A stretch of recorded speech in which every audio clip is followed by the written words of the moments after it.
말씀 외우시는 것을 두려워하지 마십시오. 하나님께서 그 말씀이 우리의 심령 속에 새겨지도록 사흘 동안 같은 본문을 우리에게 계속 주고 계시기 때문에 그렇습니다. 다시 한번 고린도후서 5장 17절, 그런즉 누구든지 그리스도 안에 있으면 새로운 피조물이라, 이전 것은 지나갔으니 보라 새 것이 되었도다. 아멘. 고린도후서 5장 17절, 이 5월 17일, 고린도후서 5월 17일이라고 하는 이 숫자를 제가 상당히 좋아합니다. 제 음력 생일이 5월 17일이었거든요. 음력 생일이 5월 17일이었습니다. 근데 양력으로 대학생 때 제 생일을 양력으로 제가 옮겼습니다. 스스로 그냥. 저는 음력으로 쭉 세다가 양력으로 그냥 원래 태어난 날로 그렇게 옮겨가지고 6월 16일인가 그렇게 뭐 며칠로 됐는데, 새 바꾼 생일은 기억나지 아니하고 옛날 늘 지냈던, 어렸을 때부터 어머니가 챙겨주셨던 그 음력 5월 17일을 늘 기억합니다. 그래서 고린도후서 5장 17절은 잊을 수가 없는, 그 본문 자체도 우리로 하여금 새해를 맞을 때마다 늘 다시 한번 상기시켜 주시는 그런 말씀이고, 또 5장 17절이라고 하는 이 숫자도 늘 각인되어 있어서 항상 기억하는 그런 숫자이기도 하고요. 그런즉 누구든지, 이 누구든지라고 하는 이 말이 앞에 단서가 붙어서 새로운 피조물이다라고 하는 이 말에 새로운 피조물이 단순하게 하나님께서 지으신 만유, 모든 피조물, 이것을 제한하지는 않습니다.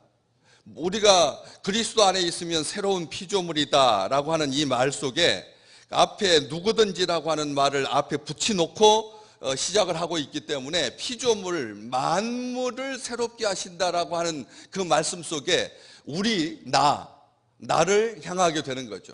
다 새롭게 됐는데 나 혼자만 빠진, 모든 피조물이 다 하나님 안에 은총 아래서 날마다 새로운데 우리 인간만 제외된 것이라면 얼마나 슬프겠습니까? 다 새로운데, 다 모든 것이 날마다 새로운데, 주 안에서 흔 것은 없는데 사람만 낡아져가는, 이 의식을 가지고 있는 존재가 가지고 있는 한계이고 슬픔이겠죠. 만약 그렇다면 의식을 가지고 있는 이 지상에 다른 모든 피조물들은 지나간 것들에 연연해하지 않는데, 이전 것들에 빠져 있지 않는데, 사람만 자꾸 옛날이 좋았는데, 옛것이 좋았는데 하고 있다면 하나님은 참 마음이 아프실 것입니다. 그래서 따라서 누구든지라고 하는 말을, 누구든지가 아무 것이나 사람이 아닌 하나님께서 지으신 어떤 피조물들을 향하여서만 하신 말씀이라면 누구든지라고 하는 말을 안 썼겠죠. 바울은 고린도 교회에 편지하면서 누구든지라고 하는 말을 먼저 말하고 있기 때문에 뒤에 그리스도 안에 있으면 새로운 피조물이다 할 때 그 피조물 속에 우리 인간이 하나님의 형상을 닮은 하나님의 형상대로 회복되는 사람을 염두에 두고 새로운 피조물이라고 하는 것을 썼을 거라는 것이죠. 이 지상에 하나님께서 지으신 모든 것들은 다 날마다 새롭습니다. 하나님께서 모든 것들을 새 것을 지으신 것처럼 행복해 하십니다. 하나님께서는, 왜냐하면 이전 것은 지나갔으니 보라 새 것이 되었도다, 이 말은 감탄하시는 거거든요. 이전 것은 다 지나갔다, 보라 새 것이 되었다 하면서 우리 하나님은 날마다 어린아이처럼 놀라운 감격을 가지고 강조하면서, 봐라, 너희들이 봐야 되지 않겠느냐, 내가 너희를 위하여서 만물을 날마다 새롭게 하는데 왜 너희들은 못 보고 옛것에 멈추어 있느냐, 왜 옛것만 고집하고 있느냐, 왜 옛것은 아름다웠다라고 말하고 앞것을 바라보지 못하느냐. 날마다 우리에게 새롭게 해주신 새하늘과 새 땅을, 창세기 1장부터 요한계시록까지 새하늘과 새 땅에 대해서 말씀하고 계시는데 우리만 눈이 가려서 만물을 새롭게 하시는 것을 놓치고 있지 않은가, 이걸 우리에게 하나님은 말씀하고 계시다는 것이죠. 이전 것은 지나갔으니 보라 새 것이 되었도다, 새 것을 봐라 라고 하는 말입니다. 누구든지 그리스도 안에 있으면 새로운 피조물이라고 했을 때 이 새로운이라고 하는 말과 이전 것은 지나갔으니 보라 새 것이 되었도다의 새, 이 새롭다라고 하는 새 것, 새로운 이 말은 두 가지 의미를 담습니다. 다 우리도 우리 삶 속에서 알고 있습니다. 새롭다라고 하는 것이 이전 것을 이전에 존재했는데 조금 개선해가지고 새 것이 된 것. 이전에 있었는데 개념도 있었고 생각도 있었고 물건도 있었는데 새롭게 되는 것, 이것도 새 것이다라고 말합니다. 그런데 오늘 본문 안에 나오는 이 새 것, 그리고 새로운이라고 하는 것은 이전에 없던 것을 새로 지으실 때 쓰는 말입니다. 헬라어에서는 분명하게 나누어져 있습니다. 앞쪽에 새롭지만 비슷한 것들이 이미 있었던 것은 네오스, 이 세상에서 뉴라고 말하는 그 뉴가 다 이전 것이 반영되어서 나온 것이지 아예 없는 것 속에서 새롭게 나온 것은 아닙니다. 그렇기 때문에 네오스라고 하는 뉴라고 하는 말은 그런 새로운 것을 말하는 것이고, 오늘 본문에 나오는 새로운이라고 하는 것은 카이노스입니다. 그냥 네오스가 아니라 카이노스인데, 카이노스라고 하는 것은 이전에 있지 않던 전혀 새로운 것이 지어진 것, 이전에 있지 않던 전혀 새로운 것이 지어진 것, 이것을 이 카이노스라고 합니다. 네오스는 이 세상에 나오는 지상에는 이 인간이 사용하는 용어에는 새롭다라고 하는 말은 그거밖에 없습니다. 뉴밖에 없습니다. 카이노스를 새롭다라고 카이노스적인 생각을 가지고 하나님적인 판단 아래에서 새롭다라고 하는 말은 아예 존재하지도 않습니다. 믿음의 사람들에게만 이 카이노스, 이전에 있지 않던 전혀 새로운, 완전히 새로운, 하나님에 의해서 새롭게 지어진, 그래서 새로운 피조물, 새 것이라고 기록하고 있습니다. 하나님은 우리를 그리스도 안에서 완전한 새로운 피조물로 지으십니다. 하나님은, 그러니까 다시 말하면 단지 우리의 옛사람을 조금 개선하는, 옛사람을 조금 더 낫게 하는, 작년보다 좀 비교적 착하게 살게 하시는 이 정도의 새로운 피조물이 아니라는 겁니다. 우리가 봐도 야, 저 정도면 됐다 싶은 그 정도의 착한, 작년보다 조금 더 깨끗하게 살고, 작년보다 조금 더 도덕적으로 살고, 작년보다 조금 더 주일 더 잘 지키고, 작년보다 조금 더 새벽기도 많이 하고, 작년보다 조금 더 성경 더 보고, 조금 더 기도 많이 하고, 조금 더 선교 많이 하는, 조금 더 나아간, 이것을 말할 때 카이노스라고 하지 않는다는 거예요. 새로운 피조물이라고 할 때 이 새롭다라고 하는 말은 완전한 새로운 것을 말한다는 거예요. 그리스도 안에 있는 누구든지, 그리스도 안에 있는 누구든지 새로운 피조물이라, 이 말씀을 기억하십시오. 예스겔 선지자를 통해서 이미 말씀하셨습니다. 새롭게 된다라고 하는, 내가 새 영을 너희 속에 두고 새 마음을 너희에게 줄 거다. 새 영을 주고 새 마음을 주신다. 너희 육신에서 굳은 마음을 제거하고 부드러운 마음을 줄 것이다. 완전한 새로운 존재, 완전히 새로운 영혼, 완전히 새로운 마음, 완전히 새로운 생각, 완벽하게 하나님께서 새로운 피조물이라 라고 말씀하십니다. 감탄어입니다. 그리고 언명입니다. 분명하게 단정하고 있는 말씀인 것이죠. 그 새로운 피조물에 대해서 요한복음 3장 3절에서는 거듭난 사람이라고 쓰고 있고요, 또 에베소서 4장에서는 하나님을 따라 의와 진리와 거룩함으로 지으심을 받은 새 사람이라고 기록하고 있습니다. 완전한 새 사람입니다. 완전한 피조물입니다. 말과 생각과 행동이 전혀 다른, 새롭게 된, 그리스도 바깥에서는 결코 새로워질 수 없었는데 그리스도 없이는 결코 새로워지지 못하는데, 그리스도 안에 있어서 누구든지 새롭게 창조된 자, 이 새롭게 창조됐다라고 하는 말은 하나님 밖에는 쓸 수 없는 단어입니다. 하나님 밖에는 쓸 수 없습니다. 인간은 이전 것을 가지고 조금씩 개선해 가면서 나아지는 그런 삶을 추구하지만, 주의 백성들은 하나님에 의해서 완전하게 창조된, 그래서 이전 것과 새 것의 차이는 단순하게 시간적인 차이가 아닙니다. 이전 것은 지나갔으니 보라 새 것이 되었도다라고 말했을 때 시간이 경과하면 저절로 되는 어떤 것을 말하지 않습니다. 이 지상에 존재하는 모든 피조물은 시간이 지나면 낡아지게 되어 있습니다. 시간이 지나면 낡아집니다. 반드시 그렇습니다. 우리의 겉사람은 낡아집니다. 낡아질 수밖에 없지요. 그러나 이 하나님께서 창조하신 새 피조물은 시간의 경과에 따라서 새로워지는 것을 말하지 않습니다.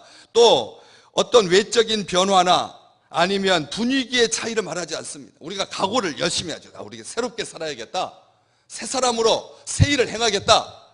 하나님께서 우리를 위해서 행하시는 새 일을 보리라 결심하고 새해 첫 시간을 하나님께 드리고 새해 첫 주간을 새벽에 나와서 첫 시간마다 하나님 앞에 감사하면서 어떤 각오를 다지는, 의지를 다지는, 이게 주제가가 되어가지고 오늘 주신 찬송, 이 찬양 두 곡을 찬송가에다 집어넣고 또 축소 복사해가지고 성경책 속에 쏙 들어가게 하고 코팅에다 집어넣어가지고 1년 동안 매일 부른다 그래서 새 것이 되는 것이 아닌 것이죠. 각오는 낡아지게 되어 있어요. 각오도 낡아집니다. 결심도 낡아집니다. 말씀 드렸잖아요. 담배 인삼공사에서 1월 달에 매출이 작년 12월 달에 반토막 난다고. 반토막이 뭡니까? 막 3분의 1 토막으로 나죠. 그러나 그 임원들, 거기에서 종사하시는 분들은 하나도 걱정하지 않는다고요.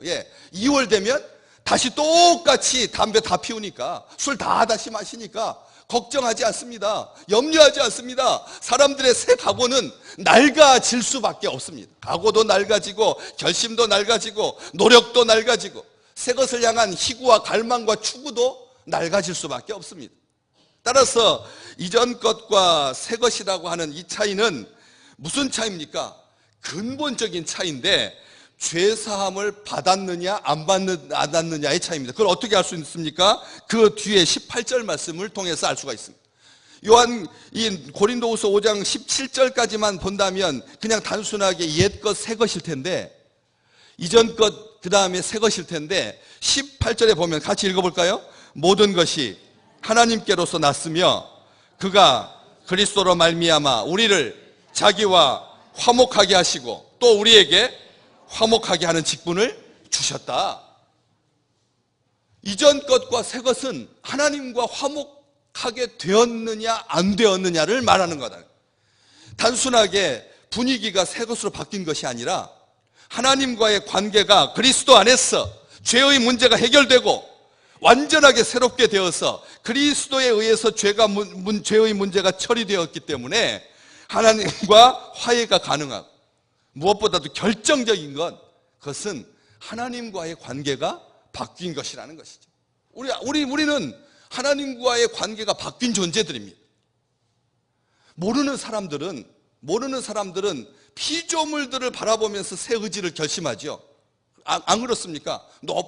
왜 새해가 되면 높은 곳에 올라가려고 할까요? 왜 낮은 데로 안 내려가고 새해가 되면 높은 곳에 가고 싶을까요? 왜 땅 끝에 갈까요? 왜? 새해가 되면 왜 땅 끝으로 가죠? 왜 땅 끝으로 가고 제일 꼭대기로 갑니까? 뭐 하려고요? 뭐 하려고요? 자기 생각에 자기 나름대로 처음, 그리고 높은 곳, 땅 끝, 그런 어떤 의미를 부여해서 의지를, 결심을 새롭게 하려고 그렇게 가는 거 아닙니까? 그런데 그렇게 땅 끝으로 갔다 그래서 산 꼭대기로 갔다 그래서 새로운 것, 영적인 존재가 되고 안 보던 것을 볼 수 있는 게 아니잖아요. 그렇지 않습니까? 그렇기 때문에 이 이전 것은 지나갔다 보라 새 것이 되었도다라고 하는 그 말의 진정한 의미는 하나님 안에서 하나님과 화목하게 되었고, 그 하나님과 화목하게 된 그 놀라운 기쁨과 감격으로 우리에게 화목하게 하는 직분을 주셔서 다른 사람들과의, 다른 존재들과의, 다른 공동체와의 그 관계가 화목하게 되는 것, 이것이 하나님께서 우리에게 주신 결정적인 새로움이다라고 하는 것이죠. 그리스도와 함께 옛사람은 이미 못 박혀 청산되고 소멸되고 없어져 버리고 그리스도 안에서 새 사람, 새 것이 되었다. 항상 새 사람이 된 것을 힘차게 바라보면서 나아가시기를 주님의 이름으로 축복합니다. 우리가 지금부터 해마다 어떤 결심을 해가지고 한 1월 정도만, 1월 첫 주 정도만 하나님 앞에 새 것이다라고 하는 의식을 가지고 사는 것이 아니라 우리가 바라봐야 할 것은 예수 그리스도의 십자가 아래에서 완전히 녹아져 버린, 하나도 남지 않은, 머리턱 하나도 새로 있는 것이 아니라 완전하게 새롭게 된 겁니다. 우리 주님께서 우리를 바라보실 때 작년보다 조금 비교적 깨끗하고 의지도 좀 더 강력해지고 네가 나이가 들어가더니 이제 철이 들었나 보다 하면서 우리를 기뻐하는 게 아니지 않습니까? 작년보다 조금 더 나아지는 우리 모습을 기대하면서 좀 시간이 지나면 더 잘 되겠지 라고 하는 것으로 자위하면서 새해를 우리에게 주신 것이 아니다라는 말씀입니다. 우리가 바라봐야 할 것은 십자가 앞에서는 이전의 정과 욕심이 우리 주님과 함께 완전히 소멸됐다는 것, 그리고 십자가를 통해서, 부활을 통해서 우리가 주님과 함께 새 사람이 되었기 때문에 주 안에 있는 자에게는 결코 정죄함이 없다는 것을, 자책하지 않는 것, 자기 스스로를 판단하지 아니하는 것, 다른 사람들을 정죄하지 않는 것, 우리의 입속에서 행여라도, 안 그렇습니까? 같은 직원들끼리, 같은 공동체끼리 내부 고발을 유도하는 그런 사회는 멍든 사회입니다. 멍든 사회인 거죠. 주님의 교회를 향한 우리 주님의 시선은 항상 새로우셔가지고 이전 것은 지나갔다, 보라 새 것이 되었도다 강조하시고 행복해 하시는데, 우리에게 동참을 요구하시는데, 내가 만물을 새롭게 하노라 하시는 요한계시록 21장의 그 말씀처럼 우리로 하여금 하나님의 능력을 바라보게 하시는데, 자꾸 이전 것, 옛 것, 옛사람 어떤 사람입니까? 옛사람은 그리스도와 함께 십자가에 이미 청산되었는데 우리는 자꾸 옛날 부족했던 것, 연약했던 것, 그리스도 바깥에 있었던 것, 죽을 수밖에 없었던 것, 생각도 소멸되어 가고 의지도 소멸될 수밖에 없는 연약한 것들을 자꾸 고집한다면 그것보다 더 안타까운 일이 무엇이겠습니까? 돌아왔는데 아버지가 새 옷과 새 반지와 새 신을 신기고 새 관계로 완전히 새롭게 창조해 주셨는데, 돼지와 함께 먹던 쥐염 열매를 바라보면서 자꾸 그쪽으로 시선이 가는 것, 이것은 주님께서 원하시는 것이 아니라는 거죠.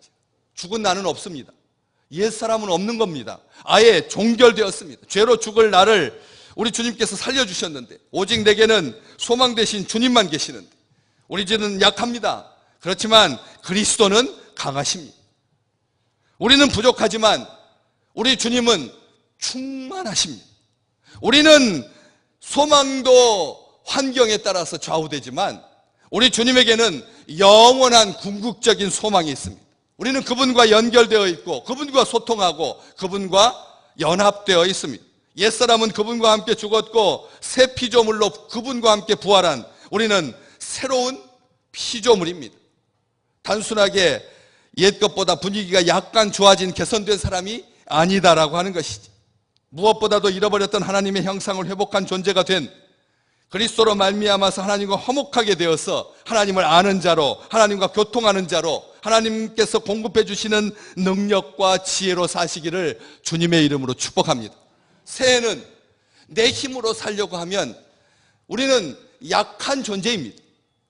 주님께서 주시는, 우리는 제한적입니다. 상대적인 지혜와 자신의 능력으로 살지 않도록 우리 하나님께서 공급해 주시는 새 힘이 있는데, 왜 자기 것을 가지고 자꾸 들추어내서 그것으로 자가 발전해 가지고 살려고 하십니까? 최고 성능의 배터리도 시간이 지나면 배터리 충전량이 점점 떨어지는 것이 물리적인 법칙인데, 하물며 우리가 어떻게 자가 충전으로 살 수가 있겠습니까? 우리가 어떻게 그렇게 자기의 제한적인 능력을 가지고 살 수 있겠습니까? 전혀 불가능합니다. 이전 것은 지나갔다. 우리 하나님은 이전 것 고집하지 않습니다. 우리 하나님께서 지으셨던 이전 것은 다 최고였습니다. 최선이었습니다. 그런데도 하나님은 이전 것을 고집하지 않으시는데, 우리 하나님도 이전 것을 고집하지 않았는데, 내가 지었던 옛날 것을 봐라. 공룡 얼마나 아름다우냐. 너희가 DNA 다시 살력 복원해가지고 공룡을 다시 만들어라. 옛 것을 봐라 라고 말씀하시지 않는다는 것이죠. 주님께서 친히 지으신 이전 것도 자책하거나 고집하지 않으시는데, 우리가 새 것을 놀라워하시는 주님의 심령이 되어서 하나님과 화목하게 되었다라고 하는 말이 심리적으로 하나님과 이제는 소통하게 되었다, 이제는 심리적으로 주님의 시선을 가지고 만물을 바라보게 되었다라고 하는 뜻이 아닌 것이죠. 날마다 새롭게 하시는, 새하늘과 새 땅을 창조하시는 하나님의 은총 가운데 매 순간 거하시기를 주님의 이름으로 축복합니다. 매 순간 하나님께서 새 것을 우리에게 주신다는 거예요. 우리로 새 것을 보게 하시고 새 것을 듣게 하시고, 이전 것은 지나갔다 미련을 두지 않으시고, 과거의 나로 멈춰 있지 마십시오. 과거로 자기를 제한하지 마십시오. 우리 주님은 속에서부터 완전한 사람으로 날마다 새롭게 지으십니다. 새로운 사람, 새로운 피조물로 우리를 창조하십니다. 창조의 능력은 전적으로 하나님께 달려 있습니다. 한순간도 과거에 멈춰 있지 아니하고 지나갔다라고 말씀하셨으니까 무가치하다라고 하는 말이 아닙니다. 지나갔을 뿐입니다. 그리고 우리에게는 새 것만 우리에게 주고 계십니다. 날마다 새 날이 하나님께서 나를 위해서 새롭게 지으신 날이라고 감격해하면서 일어나시기를 주님의 이름으로 축복합니다. 새 사람을 만날 때마다 설레임으로 늘 옛 사람들끼리만 다니지 마십시오. 늘 옛 사람만, 우리하고 친한 사람만, 익숙한 것으로만 자꾸 자기를 그 뒤에다 숨기려고 하는, 많은 사람들이 익숙한 것 뒤에 숨는 것이 편하다는 것을 압니다. 누구든지 그렇죠. 그러나 이전 것은 지나갔습니다. 늘 새롭게 만나게 하시고 새로운 환경을 주시고 하는 것, 이 속에서 우리 주님께서 우리에게 원하시는 진정 감격과 감사와 자유함이 있는, 하나님께서 올 2019년 연말까지 우리에게 늘 기대하시는 하나님의 뜻과 의지가, 하나님의 생각과 하나님의 시선이, 하나님의 마음이, 하나님의 창조의 솜씨가 우리 믿음의 식구들을 통해서 주변에 만연하시기를 주님의 이름으로 축복합니다.